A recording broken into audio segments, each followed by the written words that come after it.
Hi, everyone. Welcome again. Welcome to Dr. Harry's Healthy Corner, Your Health, Your Way. If you've been joining us, you know this is about the fourth episode, I believe, or maybe it's the fifth. I'm not really sure. But today, what we want to talk about is the ketogenic diet. I've had so many requests for this one that I thought I really needed to do a Facebook segment on this. And so here we are. We're going to keep it today very simple, see if we can explain perhaps the basics of it, potential benefits, and perhaps and potential concerns. And perhaps if you do decide to continue to do the ketogenic diet, some ways that you may adjust it that it might be more beneficial for you. So before we jump right into that, I wanted to talk about a little thing I came across today that I thought was very interesting. It was a study done in the University of Geneva in Switzerland, and they're telling us that rocking us to sleep might be the best way to go to improve our memory. Isn't that interesting? They did a study on healthy adults, and they were rocked to sleep, and it was the study concluded that not only did they fall asleep faster, surprise, surprise, because many of us, we know we do rock our kids to sleep when we want them to fall asleep, but they slept more deeply. They had high Alexis, they had more refreshing sleep, and the kicker is their memories were improved the next day.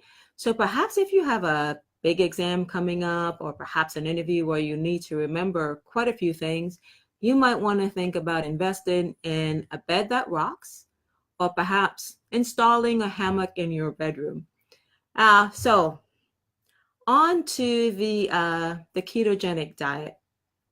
So what is the ketogenic diet, right? So let's talk about a simple definition of the ketogenic diet.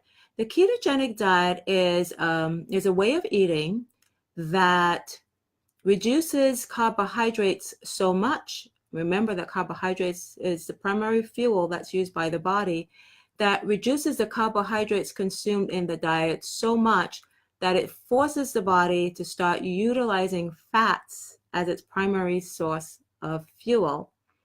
And in so doing, byproducts are produced called ketones, hence the name ketogenic, producing ketones. Those ketones themselves are thought to have some beneficial effects. So remember when we talked last week, I think it was, or it might have been a couple of weeks ago, about intermittent fasting? Well, some of the ketones produced in intermittent fasting are also produced in the ketogenic diet, and they are thought to have some beneficial effects. So here are some things that you cannot have on the ketogenic diet. So no fruits, maybe strawberries and the berries. That's primarily about it. No legumes, and so that means chickpeas and beans because they're relatively high in carbohydrates. No root vegetables, so sweet potatoes, white potatoes, yuca, those are gone.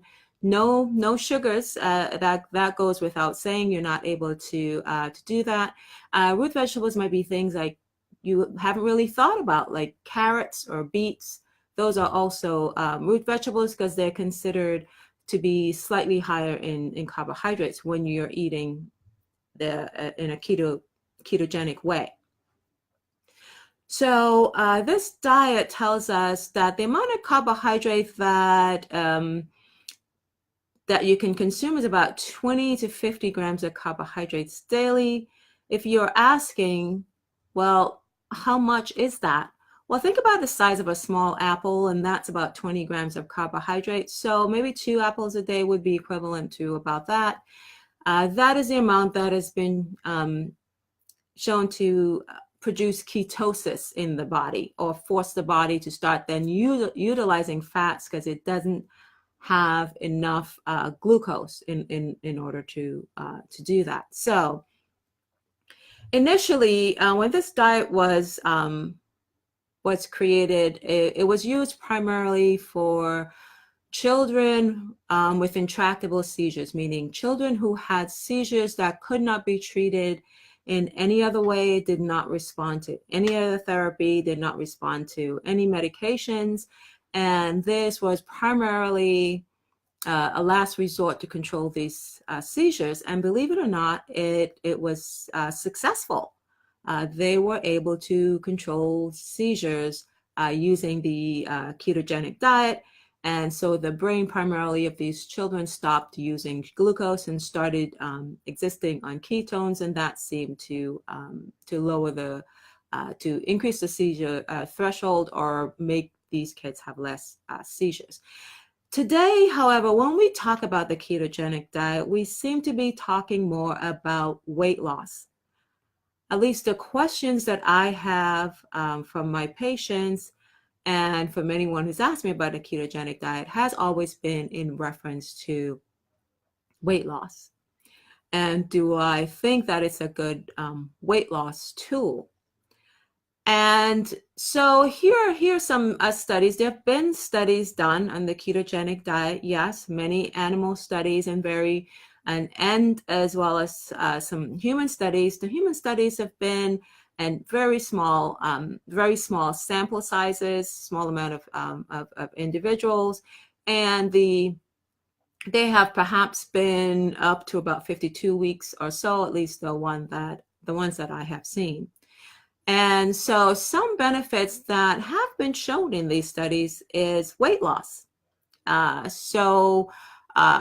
Weight loss seems to be faster in many of these studies compared to a reduction in calories, utilizing the recommended amount of carbohydrates, fats, and protein. So weight loss, lower cholesterol. Yes, cholesterol was lowered. The LDL or bad cholesterol.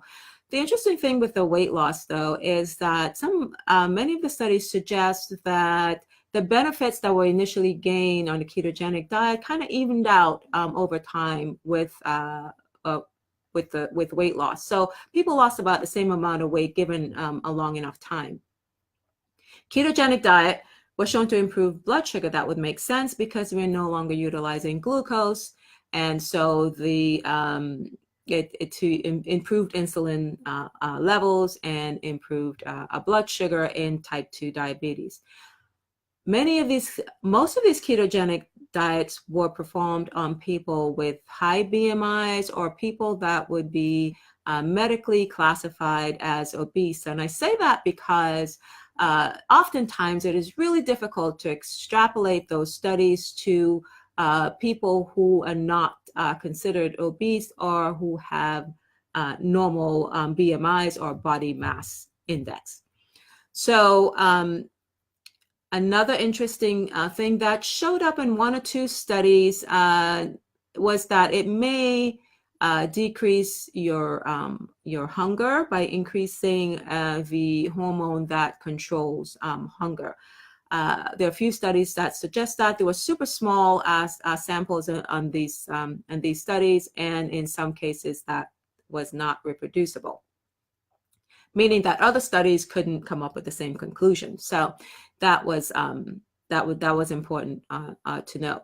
So and also that in some animal studies, the ketogenic diet has been shown to decrease brain inflammation. Again, it's difficult to sometimes extrapolating from animal studies to human studies can be a little bit difficult.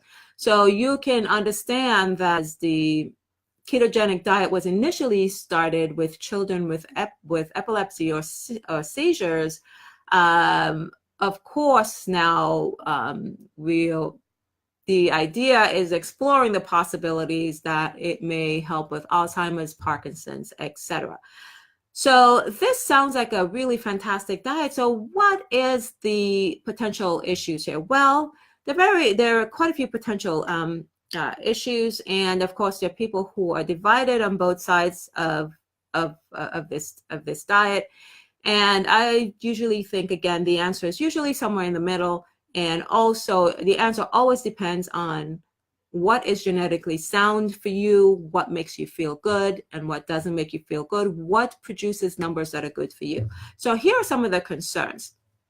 Some of the concerns are that the ketogenic diet is not sustainable, meaning that people perhaps are not going to be able to eat that way for a long time.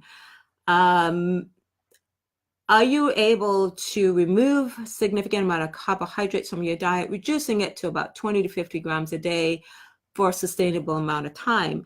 And if you do that for long periods of time, is that a healthy way of eating? The other concern is that longevity studies, and there have been studies, like I said, up to about 52 weeks. Some have been slightly longer. When we're talking longevity studies or long-term studies, we're talking decades. The amount of time it takes to produce chronic illnesses. The concern is that we don't have enough information in order to suggest this way of eating for a long period of time. Other concerns is that this diet can be low in minerals, such as calcium, magnesium, and potassium, all of which are important to make the body function normally.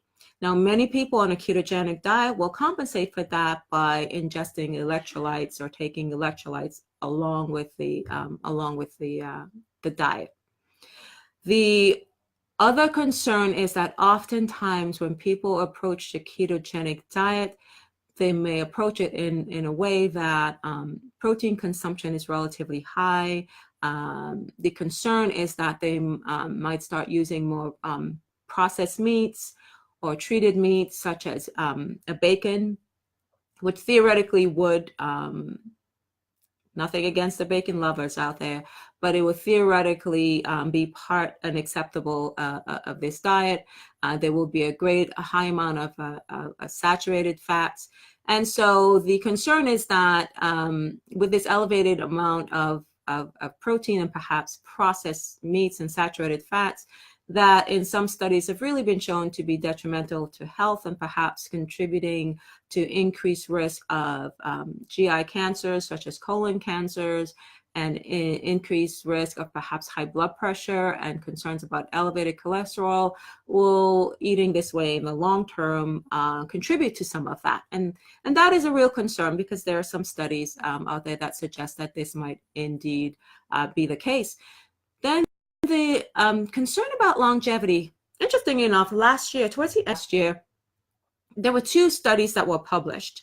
And they were observational studies, but they looked at a tremendous amount of people. Okay, so in the United States, about 25,000 people were surveyed, and around the world, primarily in Europe, there were close to about 500,000 people. So I think it was 487,000 people in some that participated in this observational study.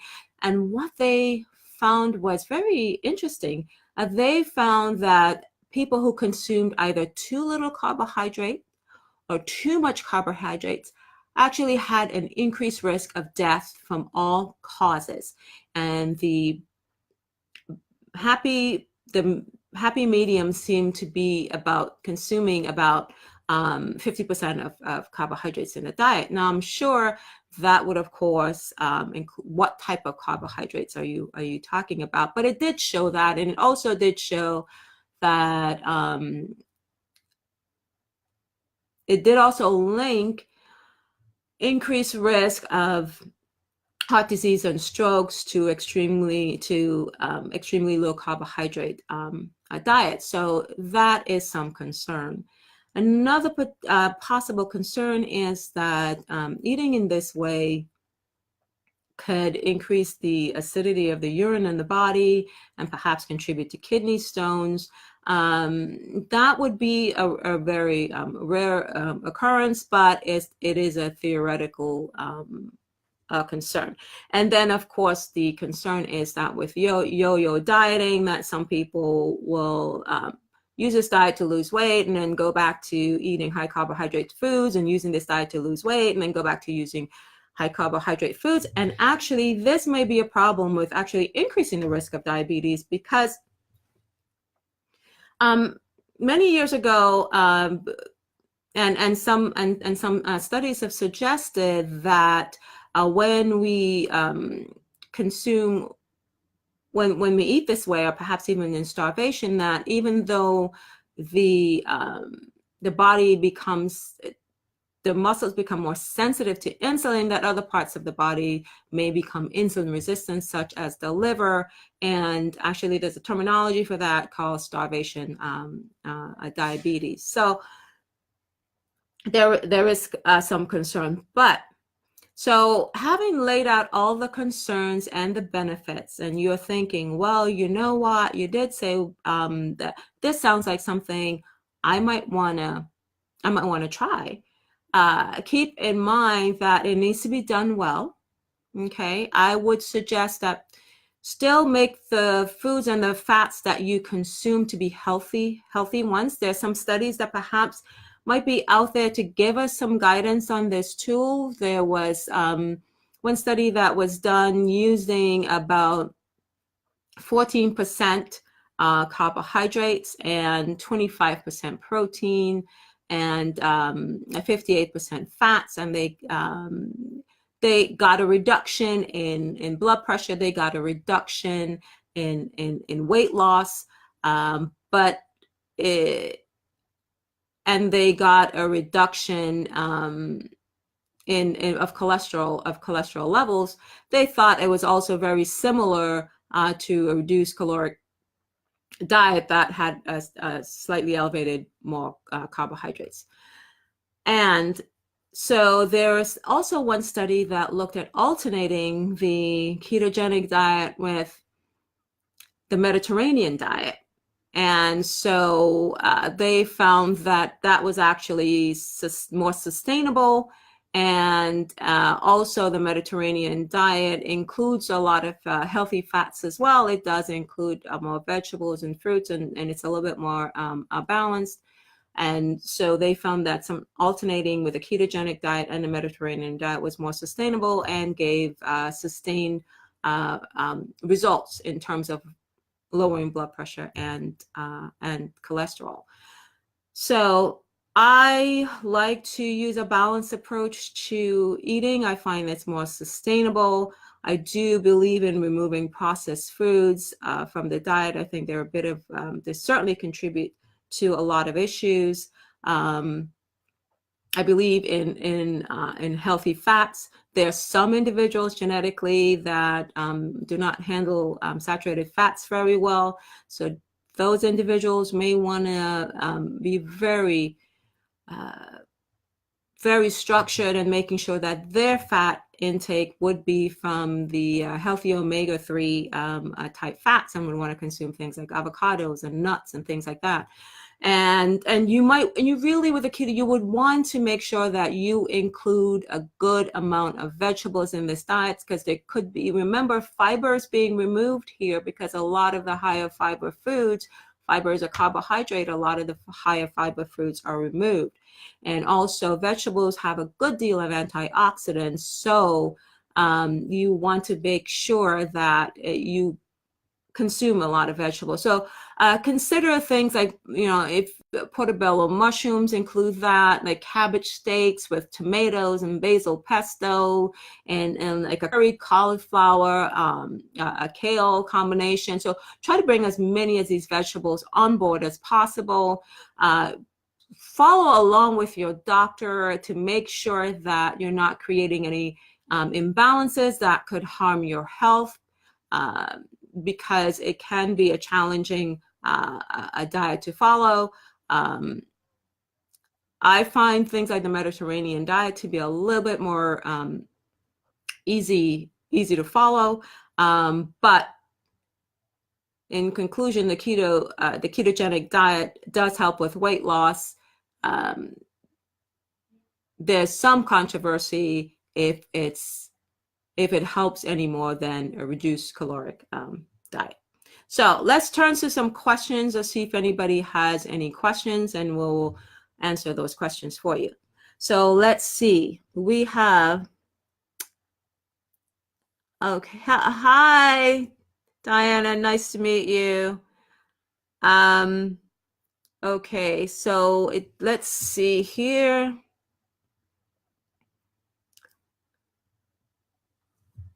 as of now, we don't seem to have any questions. If you want some ideas about how to prepare some fruits that would be keto friendly, but also include a lot of vegetables, then check out my Pinterest page, and it will be Pinterest is at Dr. Harry MD, and then that's Dr. Harry Harry MD, and it's under the nutritional section. So just look at that. There's some I've pinned some diets that I've come across that I find that I think would really work here in helping you to include vegetables into your diet.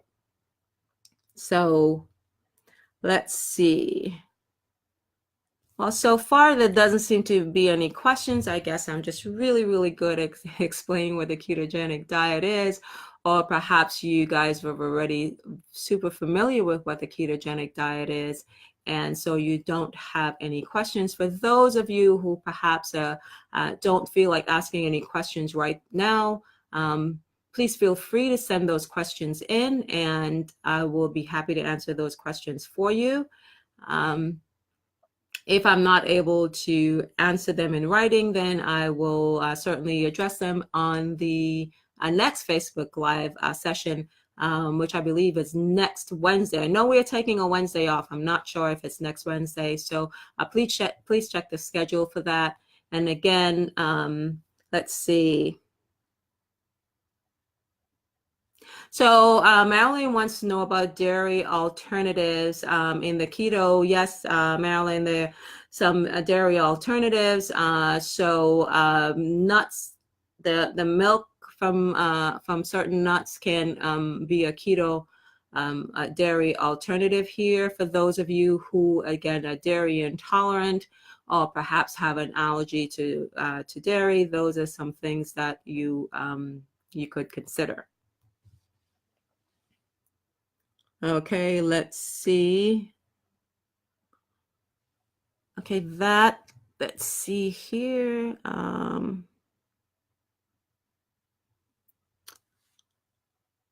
Okay. And okay, so we have a questions here is about low carb pasta and a good choice to cut out carbs. Is low carb pasta a good choice to? Well, pasta is, again, if I guess the pasta would have to contain a significant amount of low carbs. Remember, your total carbohydrate intake for that day is limited to about 20 grams of carbohydrates, and that's for the entire day. So that's including all the other vegetables that you may be consuming. So perhaps spending your carbohydrate grams on that may not be ideal. Zucchini certainly could be a substitute for pasta. You cannot use the spaghetti squash at this point in the keto way of eating, because that would be containing too much carbs. And remember, the idea in the ketogenic diet is, do you want the body to go into ketosis and use primarily fat as fuel, and too many carbohydrates can interfere with that. Now, everyone is individual, so different. Some people may start utilizing fats at 20 grams a day. Some may start utilizing fats at 30 grams a day. So everybody's a little bit different with that. I would say in the ketogenic diet also, it's important that you make sure that you've got adequate protein. So but not overdoing the protein. If you have renal or kidney disease, ketogenic diet may not be the way to go because it can be relatively high in protein, and people with kidney disease already usually cannot have a high intake of protein. Okay. So let's see here. Okay, so a question was, do I recommend the keto diet for long-term lifestyle change? Well, it would be difficult for me to recommend that, knowing that there's some the studies are not very long-term in terms of decades. So does it in the long term generate some chronic issues is difficult to answer. Some things try to answer that question by looking at children who've been in a ketogenic a long time for seizures, and there were some concerns that showed up there. A possibility would be for long-term change would be alternating diets. Like I said, there's some studies that have looked at alternating or trying to look at, and there more, of course, there needs to be more studies, and I think Harvard University is working on one as we speak. Can you do, it might be more sustainable to do keto alternating by something like the Mediterranean diet. And when you go on, if you're coming out of the ketogenic diet, I would highly, highly discourage doing that with high carbohydrate foods. That should be a gradually introduction, just due to the concern that there might be a little bit of insulin resistance developing in the liver. So while you're on the keto diet, your blood sugar will most likely be controlled, of course, because you're not introducing any significantly heavy carbohydrate diet. But when you transition out of that, it should not be to a high carbohydrate diet. So in terms of a long-term way of living, I guess that would be entirely up to the individual. A lot of it would be, how sustainable can you? Is it sustainable for you? Are you able to have such a significant reduction in your carbohydrate intake for a very, very long time? I would think that that might be very challenging for most people to do. And we shouldn't feel that any less than because we're not able to do that. Good question.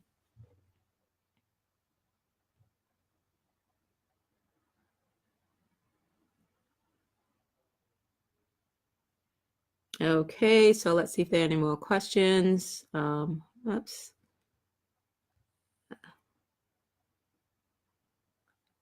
Okay, it's a protein. Okay, so if the pasta is primarily a protein source and is low in carbohydrates, and you can perhaps make it it tastes similar to pasta to you, then it's technically allowable.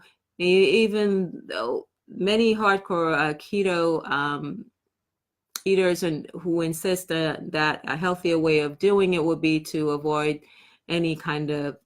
processed foods as much as possible. So again, the key thing here is keeping the carbohydrates low. Fats are being used primarily as fuel, getting adequate protein. So protein is basically calculated on your needs. So it will be lean body mass.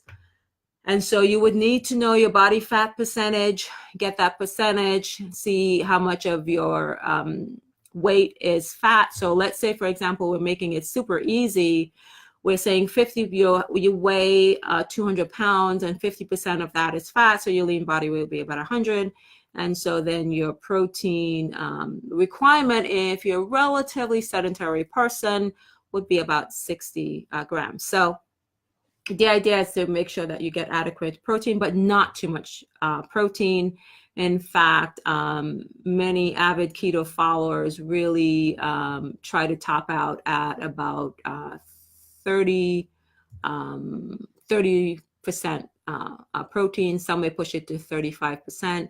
If they're bodybuilders.